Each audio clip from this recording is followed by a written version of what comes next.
Welcome to Royal Oak Comics Party, Episode 8. Today our guest is artist and educator Tylonn Sawyer. How are you today? I'm good. How are you? Good. I'm good. I thought you were asking Mike. Oh. Yeah, both of you. How are you? I feel great. Awesome. Thanks for coming here today. Thank you for having me. Sure. So you're a painter. Mm-hmm. You do portraits and murals, and tell us more. Well, like usually when people ask me what I do, I usually say I'm an artist and educator because of those two things probably hold equal weight in my life right now. In terms of paintings, primarily I would say I've been known to do like large-scale portraits of people of color. Been fortunate enough over the last, say, 2 years to be able to get some murals under my belt. That's not something I set out to do, but circumstances threw them in my lap, so that was really cool. In terms of education, different positions, like working with youth. I'm an adjunct at the College for Creative Studies, and so that keeps me pretty busy with my practice, you know, and then working with kids and teaching college students as well, so, yeah. Do you have a preferred age group that you like teaching the most, or do you like to kind of spread it around?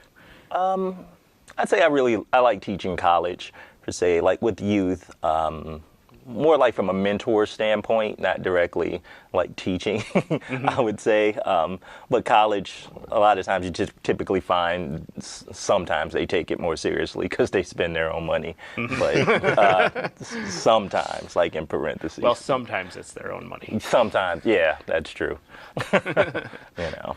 What's the scene like at CCS now? Because back when I was hanging out with people who went to CCS, it was just the highest, like, money wasters who wasted time. Has that changed, or was that ever the case? I'm sure my point of view from CCS would be different, being, you know, like a faculty member as opposed to a student. Talking to my students, they seem to enjoy it. As a faculty member, I've taught at a few different places now, and I would say it's probably the one that I enjoy the most teaching at. It's like a really demanding school, but it's very supportive towards its student body, probably more so that I've seen in a lot of places, not just that I've taught, but just different types of educational institutions, period. Still very... I always say like the students, they're always very alternative, like just the way they dress, like with the colorful hair and the outfits and things like that. And I think about when I was an art student, like, wow, I did used to like have the crazy hair and the piercings and all that stuff. And then it's like, so I wonder, like, you know, when they get older, are they going to like trade it in, you know, like for that? But the scene, I mean, it seems pretty cool, like a lot of creativity like coming out of that school, and you see a lot of the students actually doing stuff in Detroit. So it's a nice funnel into the arts for the city, you know. And what have you been doing with MoCAD? You're doing like a teen program there? Yeah, like so MoCAD hired me to create their youth program, so my position is the youth program producer. Oh, you created the whole thing? Sort of. They gave me like initiatives. They didn't really engage youth at all. They would do like something on the weekends for like little kids, but they didn't really have anything where they would engage middle school, high school students in any type of major way. So they hired me, just gave me kind of like 3 things they kind of wanted, say a teen council, a K through 12 teacher advisory board, and an open studios program. And so it was very vague what those were, which is kind of what the titles were. And we discussed it. And so like now MoCAD has the MoCAD Teen Council. So it's 16 young creatives from Detroit and the surrounding areas. They all have different disciplines of art. So like some people might be painters, dancers, musicians, et cetera, et cetera. But they all come together and they meet there at the museum, and they design the types of programs that they would like to see for their age group, and like in a major art museum, and we actually like support them like in those endeavors. And it's nice to see that. I mean, they're a very diverse group of people in terms of, like I said, art form, race, socioeconomic background, things of that nature. But you see how the arts can bring these kids together, and it's amazing to see like the things that they can accomplish when they do that. The other thing, the K through 12 teacher committee just different educators from the same thing from around Detroit. Not all of them are art teachers, and not all of them are teachers, period. They just, people are interested in the arts, and they've done some type of outreach, and they sort of serve as kind of a, I won't say oversight committee because they aren't that hardcore, but they are very honest about things that we could be doing better, or, you know, like offering suggestions and things like that. And so they've been like a great help, like great like group of teachers who come meet like once a week on one Saturday a month. And it's just like a really productive, nice, casual meeting, especially that they give up their time to do this, and it's voluntary. Yeah, that's great. Yeah, and then the Open Studios, that's sort of like a straight up educational program through MoCAD. So I usually ask creative professionals of various disciplines to come in and give a 3.5-hour workshop to teens. But I say make it very, very hardcore, as if you were teaching an adult. Like, don't water this down. So these teens kind of get a type of experience that we as artists have to pay hundreds of dollars to go into a workshop to work with these people, and they get it for free. You know, they've had like music production workshops. I did a 2-day figure drawing workshop. They're about to do a Godzilla movie making workshop. They've had green screen. How young do you have to be in the Godzilla workshop? 12. Yeah, like I usually say 12. Yeah. You know, you can come, I'm sure, you know, you'll have a good time. Those creepy Don't make guys me the stood in the back. Godzilla. Yeah, you should come. It's going to be run by by Nick Tobier, who's a faculty at University of Michigan. Yeah, so he's, okay, see, there you go. Yeah. So yeah, he's coming out this Saturday to do it from 12 to 3:30. So he can come. I didn't know he was a Godzilla. He told me he said he was going to make a Godzilla movie, and I said, you're going to make a monster movie in 3.5 hours. And he's like, yes, I've done it with as many as 100 people. I'm like, okay. Those rioting scenes would be even better if you have that many people. I'm anxious to see like how this is going to work. Whenever the people come and do these types of workshops, I'm always amazed to see how other artists and educators actually like facilitate these sort of things. Like, I mean, it helps me as an educator to see just different modes of thought, like just to teach. Have they done a comic book workshop yet? Or have they thought about it? Or have you thought about it? I have thought about it. That's why I tried to get in touch with you this weekend. Because we've thought about it. So I'm sure it's something like we could talk about. I know MoCAD has a comic jam coming up, but the teens have expressed an interest in a type of zine making workshop and things of that nature. That's another thing that's cool about that. Like, it's all on them. Like, I don't make them do anything they don't want to do. Like, when I have ideas, it's almost like I present it to them. Like, this is a suggestion. See like, we can do that. Yeah. And, they discuss it, and then they decide, yay or nay on like what Does they the want. same group of kids kind of choose? Do they all take a bunch of different workshops? Like, they get to do the Godzilla one and the. Well, the teen council themselves, they just have to participate in 2 workshops per season. I see. But the workshops are open to the public, and they're all free of charge. We never charge anyone for anything. You just RSVP so that we can know, like, the amount of supplies to get. We provide snacks, to make sure you don't have to leave and get lunch or anything of that nature. It's just, we put these out there and we just ask people to come because it's free. It's like our way to engage the public and give back. And I don't really know any like museum in the area that's really engaging like teenagers. I think that's a really crucial age group to try to affect in terms of art. Like, I know like when I was a teenager, that was sort of like that area where I was on a precipice on like I was going to become this or I was going to become that. Like when I got into college, I wasn't an art major. Like, well, I was computer-aided design, but that was mostly like math and like really hardcore computer stuff, and not a lot of drawing, which freaked me out because I'm terrible at math. It's like, it's like, what am I doing here? Can we look at a couple of your paintings real quick? Sure. Or we could take a long time. No, it's fine. I think we've got here's a portrait. Do you want to tell us a little bit about this one? I saw this one in person. I really like this one. Thank you.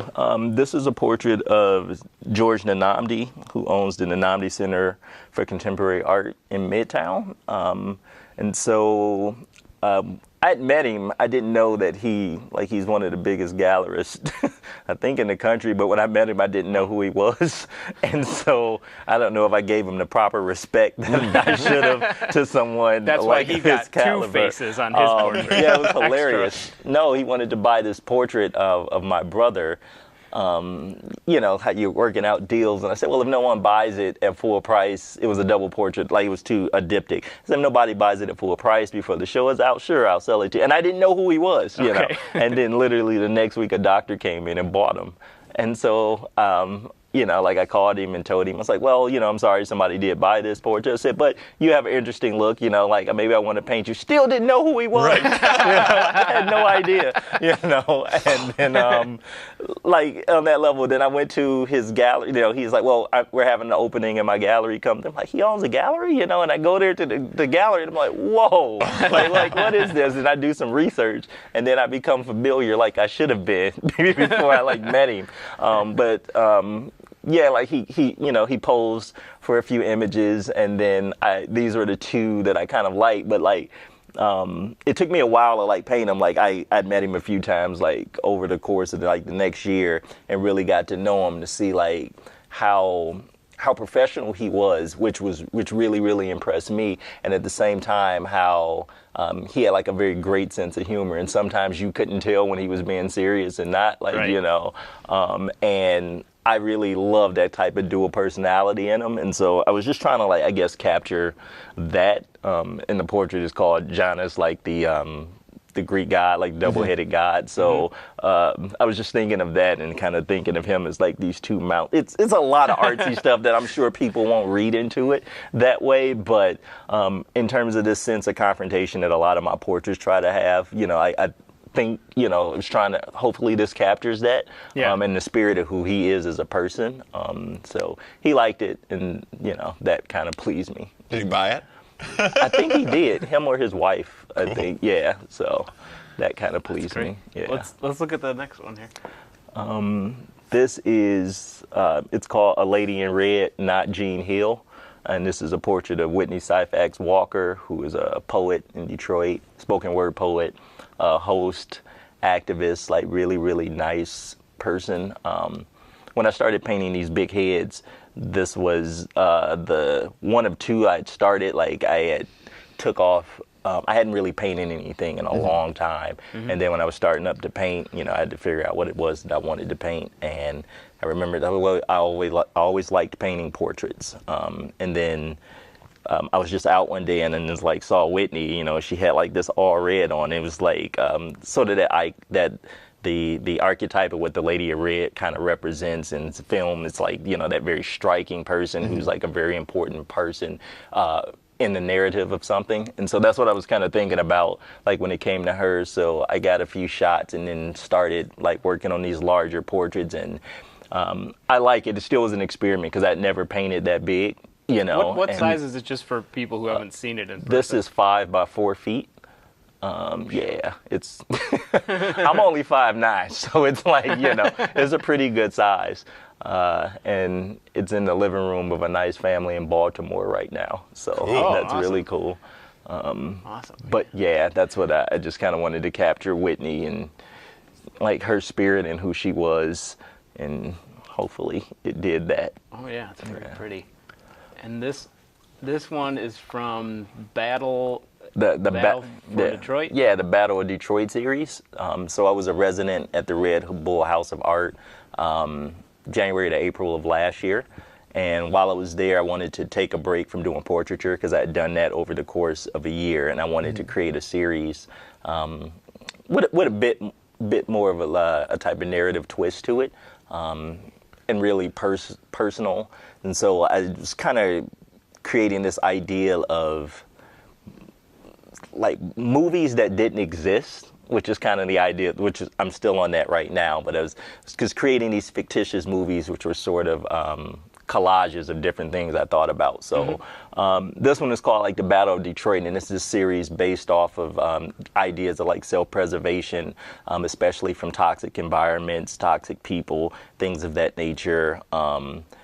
this idea in juxtaposing contemporary Detroit, how people think of it as dystopic type of like environment or something. Like, you think I live in Mad Max Beyond Thunderdome? Like, no, I have friends in other states who kind of think that way about Detroit, and I'm confused. This is like a future zone. This is like a ray gun. Yeah, it's a ray gun. What are all these, like, what are the diagrams and pyramids and everything on the wall? These are sort of like different symbols from like art history. I don't know if you're familiar with the work of Keith Haring, and so that's sort of like a man, kind of like these sort of symbols that he did. And then Jean-Michel Basquiat, this kind of broken crown idea. And then the pyramid, that was Keith Haring, and just sort of doing different, like lots of other symbols from Basquiat paintings, and then kind of like marking off like the dates and like it's a lot of like coded stuff that means a lot to me in terms of like art history influences, seeing how like the art market can sometimes bastardize a very genuine expression, you know, like that sort of thing. And in terms of that, I am holding a ray gun. There's a artist who's with me at Red Bull named Kevin Skinner, and he actually creates little sculptures of like ray guns, sort of influenced by 1950s stuff. Cool. Yeah, and he called it like budget ray gun. And when I was setting up this series, I was gonna use like either toy guns or like, you know, get real guns, even though I don't know where to get real guns from, you know. But like Kevin was making these, and I thought, wow, what a cool type of collaboration inadvertently. So I asked him if I could use his ray guns as props, and then, you know, and a lot of people didn't know. They're like, well, what is that? It's a ray gun, and I would just say it's the MacGuffin. It's the thing that's in there. Like, it's not important that you know exactly what it is, but the point is that it's serious. Was this the only one where the gas mask was off? We didn't have the rest of the pictures, but in the other paintings, all of the other characters were all wearing a gas mask. Yeah. This is the only one where it's off. Yeah, I didn't want anything to be a direct portrait. When I first painted this, I did the face, and the face was too much in light, and you could definitely tell who it was. And I was like, this isn't working, so I had to like put it in shadow, you know, like to still get it to work with the overall series, other than just the palette that I used and things like that. And so I guess seeing the light, especially if you see like the other ones with the gas mask on, just kind of, which I saw people who would look at the paint and they'd almost squint as if it's paint. You're not going to be able to see into the shadows. Like, I mean, I would see people trying to like squint to see if they could see like whose face it was, and which kind of worked the way that I wanted it to, because this would sort of be like one of the ending scenes of this movie, which does not exist, you know. But that's what the series was about, just different stills or not necessarily movie posters. I don't know movie terminology, what you would call, like just certain frames from like different parts of the film and things of that nature. So, could we skip to one? This was from.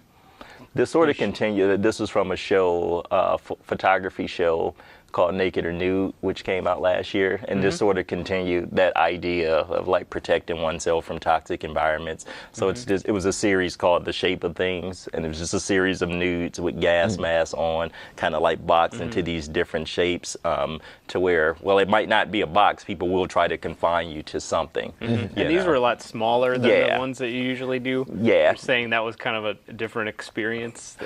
Because these were photos, so they weren't as challenging in terms of they had different types of challenges. Whereas painting, it takes time, you know, and it's a process. With photography, a lot of the time and process comes from like your knowledge of how to work a camera and like development processes. This is a C print, so it was printed out on a computer, so it's not, you know, I didn't go through the process of like being in a dark room myself, but it was challenging, and to get a very unified series in terms of like composition of each one, and then working it in Photoshop to give it sort of a painterly feel. Like I was sort like I lit it and I wanted to kind of read the way a Caravaggio painting kind of reads with like very high contrast, like between the shadow and then like the light is very focused in sort of a warm area. And so that's sort of what this series was about. And in terms of it being small, I wanted it to seem like very small and confined to make people kind of like walk up to it. Because everything else that I do, I want the idea to kind of be where you can be across the room and it will still be as striking as if it's, like up close. But this one, I wanted people to have to come up close to it. Yeah, this is a lot bigger than the original. Right? It's actually it's like this big. Yeah. I remember seeing that one. And this one was related to the there was a food workers strikes. Yep, exactly. There was a exhibition at the Museum of Contemporary Art Detroit last year called "The Past is Present," and I was hired to do a mural, and this was one. It was a sort of collaboration with an artist named Andrea Bowers, who's out of California, and so essentially, I guess the ideal of the show was to commemorate Diego Rivera's 100-year anniversary, and so they wanted an exhibition of like murals or like paintings on large kind of like walls, and so that's sort of what this one was. And they had different artists. Andrea Bowers was one who would create images, and then they hired Detroit painters to come in and actually bring the images to life, I guess, to have a conversation per se. The extent of that collaboration varied from partnership to partnership. I was fortunate enough to have a really good type of like partnership with the people that I worked with. Andrea Bowers, so she came up with the idea of the D15 movement, and she sent the image, and I liked the idea, and I asked her, like, can I play around with this a little bit? And then we went back and forth, had a good dialogue about it, and then we came to a conclusion of the image that we wanted. And so, she's an artist whose work really focuses on social engagement and things of that nature, and so this sort of was right up her alley, like the D15 movement, with that, just that big slogan, "We want more," and she kind of wanted it to look sort of like a Russian socialist poster. That's sort of the idea. Cool. Behind I want to make sure we get to the last one here. This is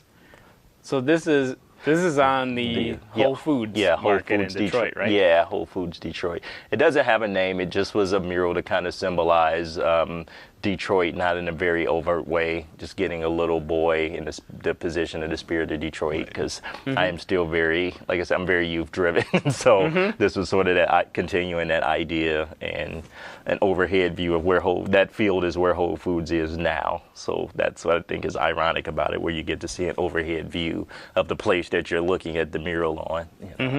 And Whole Foods sells vegetables and stuff, so that's what's happening, like over there. Yeah. That's great. So I don't know. We were talking a little bit before we got out here about like living as an artist and trying to make money doing art. Yeah. And I don't know. Like, do you have any opinions about that? Like, how do you feel right now about where you're at with the amount of work that you have to do in different areas? Like, you're teaching, you're also painting. You like doing both of those things. Would you like to just be painting all the time, though? I think, well, like I said, I work at a museum, I teach, I paint. I literally always have like 3 or 4 jobs or things that I'm doing. Ideally, I think probably I would just like to be painting, but then I know if I was doing that, I would probably subconsciously find some way to be working like with young people or teaching again. Like some artists, they're just not interested in teaching, and that's fine. I completely understand, because it's very demanding and it takes a lot away from you, but I get a type of satisfaction from it. Like, I think it's kind of important to share like your knowledge and kind of make sure the next creative class, is well prepared to do cool stuff, so hopefully I do cool stuff, and can teach them how, at least technique wise, I don't know if you can teach someone how to be an artist, but you can teach people definite skills, like to produce things. But as far as painting goes, I probably get the most satisfaction from that. Like, I'll look up and start painting. When I look up, it's hours later, and I'm like, oh man, I need to go do this. I need to go do that. And well, that's how you know it's something that you really enjoy. Yeah, that's a great feeling to get lost into it. You know, like I said, even before coming here, like I had to, you know, I'm still putting paint on the canvas. Like you have to go. Like you can't, you have to leave that, you know, so. It's like, I don't know, like, you know, having your lover, you're at home and you're like, I want to get back. You know, like, it's like have you had other jobs where it was like, where it was more difficult? I imagine you probably haven't been teaching forever. Mm-hmm. Have you had other jobs where it made it more difficult to like have the energy left over to do that? Well, like sort of like where my career is at right now. I'm very lucky, and I would say a couple of years ago, probably like even at the beginning of 2011, I would not have been able to have seen myself as happy and as productive as I'm being right now. I moved back from New York in 2004, and from 2004 to 2011, I worked at a psychiatric hospital in Detroit, and doing like this thing called utilization review, like insurance stuff, like corporate America, suit and tie, every day going in. And I don't want to down corporate America because it pays the bills for a lot of people, and a lot of people enjoy what they do. But for someone like me, it was, I can't even explain like how draining it was on just like my creativity and my soul and like, just my happiness. Like I would say, like I probably really was genuinely not that happy, during that period of time. And we're talking like in terms of productivity of paintings, like maybe one painting a year, if that. Yeah, like up to what? How many are you doing now? Like it seems like you do a lot. Like like now like now there's never there'll never be a time probably where I'm not working on something. And ever since I would say like beginning of 2012, like it's literally been that way constantly, and I'm like, what a great feeling. Like when I used to say like, wow, I would love a different set of problems, and it's like now I have that different set of problems, and I'm like, wow, what a cool set of problems. It's like problems you want to be solving instead of somebody else's problems you don't care about. You know, like I'm worried about getting this painting done or mural, which it's still work, but it's the type of work that you know, like I feel I was born to do. I mean, you guys are artists. I'm sure you get exactly what I'm talking about, like when you're working on your own stuff. But I'm fortunate enough now, like I say, even though I have multiple jobs, they're all in the arts. And so I can glean a type of satisfaction from them, and nothing's draining on my creativity. Like everything actually kind of drives that, you know, so. Well, what would I'm just curious, what would you tell other people to try to do if they're trying to go in that direction? Like, what do you tell young people as far as like what they should aim for if they want to be doing art as like for a living? As far as doing it for, I mean, in terms of like how I guess different people reach success, it all varies on what their definition of success is. If they eating. Just want, just eating or being able to make a living off your art, I would definitely say learn your craft. That's one thing I would say is very, very crucial, because that's the thing that when you get commissions and things of that nature, that's what people are paying you for, like the craftsmanship. Like you need to know how to do the thing that they're paying you to do very, very well. I'm not saying that art school is necessary for that, but definitely some type of tutelage is, you know, whether you get with a painter or, and just speaking about what I do, or someone like that, like, I mean, definitely like learn your craft, and be, I'm trying to think like how to word this. I would say like a nice person per se, because the art world, I mean, the art world is small, you know, and if you're walking in, like if you have such an ego and like you're being a jerk to people and stuff like that, that can get around. Like if you're difficult to work with, if you're someone who doesn't come through on deadlines, if you're someone who does shoddy work, things of that nature, like you need to be a nice person. You need to make sure that you have a good reputation, because that in and of itself is just as important as the thing that you do, because you can be the best artist in the world, but if you're a jerk and no one can work with you, you know, it's pretty futile. You won't be able to eat. You won't, you know, you just won't, you know.